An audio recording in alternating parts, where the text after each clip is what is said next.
This time I did. The last time that Ken asked me to say something, well actually this time Ken didn't ask me, only asked me to say something. The last time I had to say something about Ken was at his wedding when he so kindly asked me to say a few words about 5 minutes before I do that.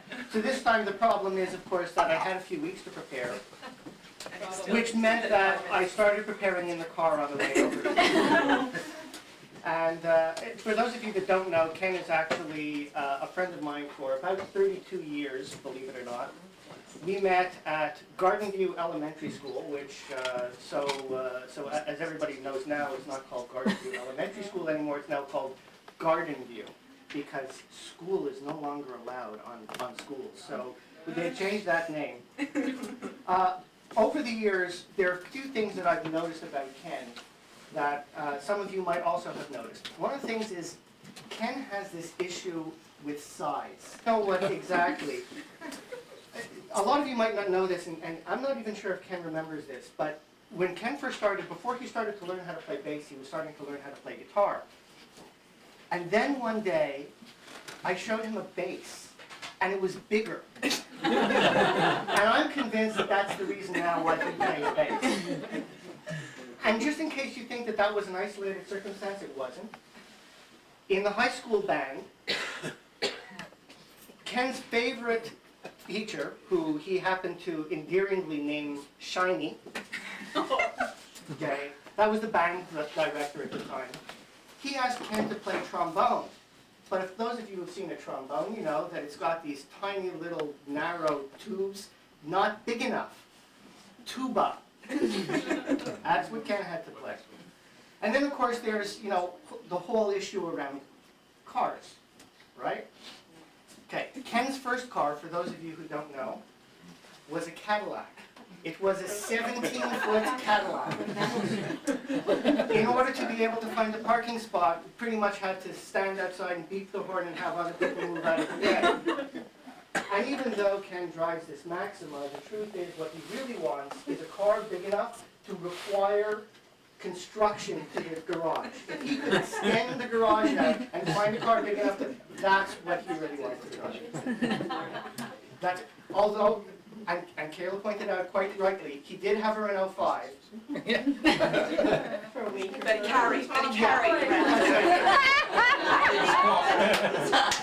It was $800.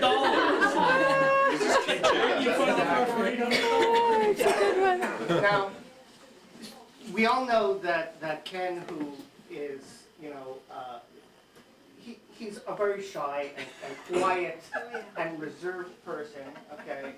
But we also know that he likes to do everything very, very well, okay?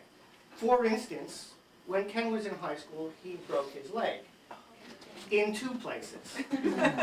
Because if you're going to do it well. Okay. But the story that most people don't realize about when it was that he broke his leg is he was on the ski hill, right? Okay. What were you doing on the ski hill when you broke your leg? Laughing at someone who had fallen. Okay. And as a lot of you probably know, Ken is a great traveler. Okay? Travels very well. Loves to travel. Okay? Except for one thing. He has this tendency to get sick when he travels. So there was this, let's see, a flight to Florida. Oh, I'm so sick. Oh, I'm moaning, I'm so sick. Okay, there was a trip to New Hampshire. Oh, I've never been so sick in my life. There was a trip to Wildwood. I just seem to remember some kind of complaining and other stuff. There were, I mean, travel. Good guy for travel. Wildwood was all hangover though. Wildwood was mostly hangover, but I just remember sick. That's the part that I remember about that. Okay, and just to, and I certainly didn't want to take the evening away from Ken, so just to put it all into one nice little package, I have a list of 10 things that you'll never hear Ken say. Number 10. I'm not going to buy the latest model with all the new features, because the one I have from 5 years ago is perfect.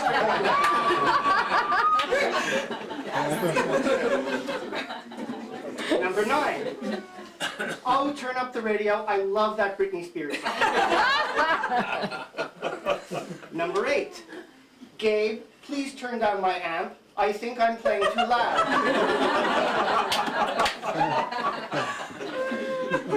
It's getting lower and lower. Number 7.